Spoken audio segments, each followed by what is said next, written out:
নমস্কার বন্ধুরা, আজ আমরা এই ভিডিওতে পশ্চিমবঙ্গ প্রাথমিক শিক্ষক নিয়োগ ইন্টারভিউ প্রস্তুতির জন্য বিশেষ কয়েকটি গুরুত্বপূর্ণ প্রশ্নের উত্তর নিয়ে আলোচনা করব।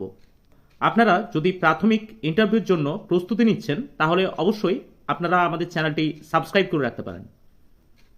আজকে প্রথম যে প্রশ্নটি নিয়ে আলোচনা করব সেটি হলো, স্কুলে প্রার্থনা সঙ্গীত কেন করানো হয়?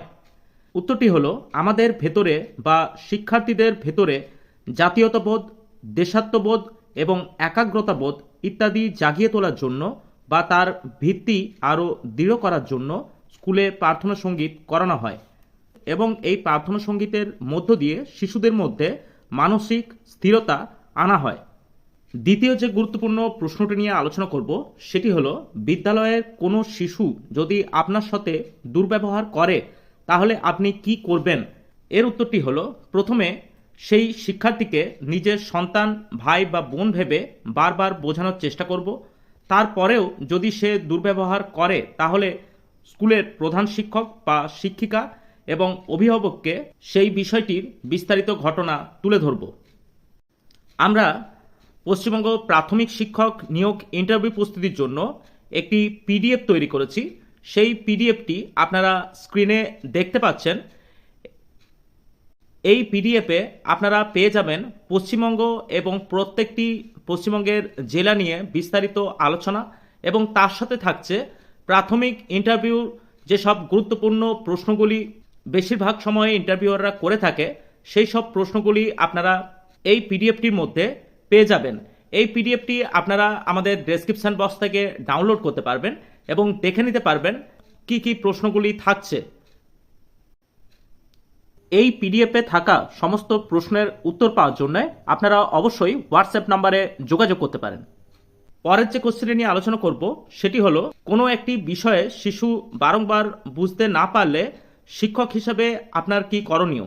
এর উত্তরটি হলো, বিষয়টি বুঝতে শিশুদের কোথায় অসুবিধা হচ্ছে তার কারণ অনুসন্ধান করব এবং বিভিন্ন উদাহরণের মাধ্যমে সেই বিষয়টিকে আরও সহজভাবে শিক্ষার্থীদের কাছে তুলে ধরার চেষ্টা করব।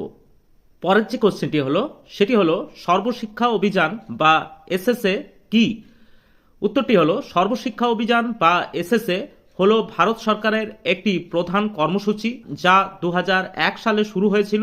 এর প্রধান উদ্দেশ্য হলো একটি নির্দিষ্ট সময়সীমার মধ্যে সার্বজনীন প্রাথমিক শিক্ষা অর্জন করা। এই প্রকল্পের মাধ্যমে 6 থেকে 14 বছর বয়সী সকল শিশুদের জন্য মানসম্মত প্রাথমিক শিক্ষা নিশ্চিত করা। পরের যে কোশ্চেনটি নিয়ে আলোচনা করব সেটি হলো, শিক্ষাক্ষেত্রে গান্ধীজির অবদান কি? এর উত্তরটি হলো, শিক্ষাক্ষেত্রে গান্ধীজির প্রধান অবদান হলো তার বুনিয়াদী শিক্ষার ধারণা।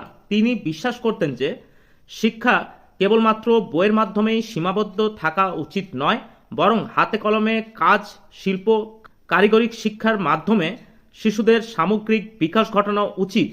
এই পদ্ধতি শিশুদের স্বাবলম্বী করতে সাহায্য করবে। পরের কোশ্চেনটি হলো, পড়ানো ছাড়াও ছাত্রছাত্রীদের আর কিভাবে গাইড করবেন? এর উত্তরটি হলো, পড়ানো ছাড়াও আমি ছাত্রছাত্রীদের তাদের ব্যক্তিগত সমস্যা সমাধানে সাহায্য করতে পারি, তাদের আগ্রহ অনুযায়ী বিভিন্ন বিষয় নিয়ে আলোচনা করতে পারি এবং তাদের ভবিষ্যতের পেশা সম্পর্কে সঠিক পরামর্শ দিতে পারি। পরের যে কোশ্চেনটি নিয়ে আলোচনা করব সেটি হলো, আপনি কেন একজন শিক্ষক হতে চান? এর উত্তরটি হলো, শিক্ষকতা একটি সম্মানজনক পেশা। এই পেশার মাধ্যমে আমি শিক্ষার্থীদের জ্ঞান, দক্ষতা এবং নৈতিক মূল্যবোধ বিকাশের সাহায্য করতে পারি। একজন শিক্ষক হিসাবে আমি সমাজের উন্নয়নে সরাসরি অবদান রাখতে পারবো। এই জন্যেই আমি একজন শিক্ষক হতে চাই। পরের কোশ্চেনটি হলো, আপনার উচ্চতর শিক্ষার যোগ্যতা থাকা সত্ত্বেও আপনি কেন এই চাকরির জন্য আবেদন করলেন? এর উত্তরটি হলো, আমার উচ্চতর শিক্ষাগত যোগ্যতা আমাকে শিক্ষার্থীদের আরও ভালোভাবে শেখাতে এবং তাদের মধ্যে গভীর আগ্রহ তৈরি করতে সাহায্য করবে। আমি মনে করি একজন শিক্ষক হিসাবে আমার জ্ঞান এবং অভিজ্ঞতা সমাজের জন্য সবচেয়ে বেশি কার্যকর হবে। পরের কোশ্চেনটি হলো, প্রতিটি বইয়ের প্রথমে ভারতীয় সংবিধানের যে প্রস্তাবনা দেওয়া থাকে এই প্রস্তাবনা দেওয়ার কারণ কি? উত্তরটি হলো, প্রতিটি বইয়ের প্রথমে ভারতের সংবিধানের প্রস্তাবনা দেওয়ার কারণ হলো শিক্ষার্থীদের মধ্যে দেশের সংবিধানের মূল আদর্শ যেমন ন্যায়, স্বাধীনতা, সমতা এবং ভ্রাতৃত্ববোধ সম্পর্কে সচেতনতা তৈরি করা। এর পরের কোশ্চেনটি হলো, পরীক্ষার্থী একজন পরীক্ষায় নকল করতে গিয়ে আপনার হাতে ছাত্র বা ছাত্রীটি ধরা পড়ল, সেক্ষেত্রে আপনি কি করবেন? এর উত্তরটি হলো, শিক্ষকের উচিত ছাত্র বা ছাত্রীকে নকল করার কুফল সম্পর্কে বোঝানো, তার সাথে তাকে সতর্ক করা এবং ভবিষ্যতে এমন কাজ থেকে বিরত থাকার জন্য পরামর্শ দেওয়া, প্রয়োজনে কর্তৃপক্ষের কাছে বিষয়টি তুলে ধরা। পরের যে কোশ্চেনটি নিয়ে আলোচনা করব সেটি হলো, একজন ছাত্র আপনার ক্লাসে দেরি করে এসছে, সেক্ষেত্রে আপনি কি করবেন? এর উত্তরটি হলো, শিক্ষকের উচিত প্রথমে সেই ছাত্র বা ছাত্রীটির কাছে তার দেরি করা আসার কারণ জানতে চাওয়া এবং ভবিষ্যতে সময় মতো ক্লাসে আসার জন্য তাকে বোঝানো। যদি এই ঘটনা বারবার ঘটে তাহলে তার অভিভাবকের সঙ্গে কথা বলা। পরের কোশ্চেনটি হলো, রাইট টু এডুকেশন সংবিধানের কোন ধারায় রয়েছে? এর উত্তরটি হলো 21A এই ধারাতে রাইট টু এডুকেশন রয়েছে। পরের কোশ্চেনটি হলো, মনীষীদের বাণী পড়ার কি উপযোগিতা রয়েছে বলে আপনি মনে করেন? এর উত্তরটি হলো, মনীষীদের বই পড়লে আমরা তাদের জীবনের অভিজ্ঞতা থেকে শিখতে পারি, তাদের আদর্শ ও মূল্যবোধ সম্পর্কে জানতে পারি এবং নিজেদের জীবনে সেগুলি প্রয়োগ করে উন্নত মানুষ হিসেবে গড়ে উঠতে পারি।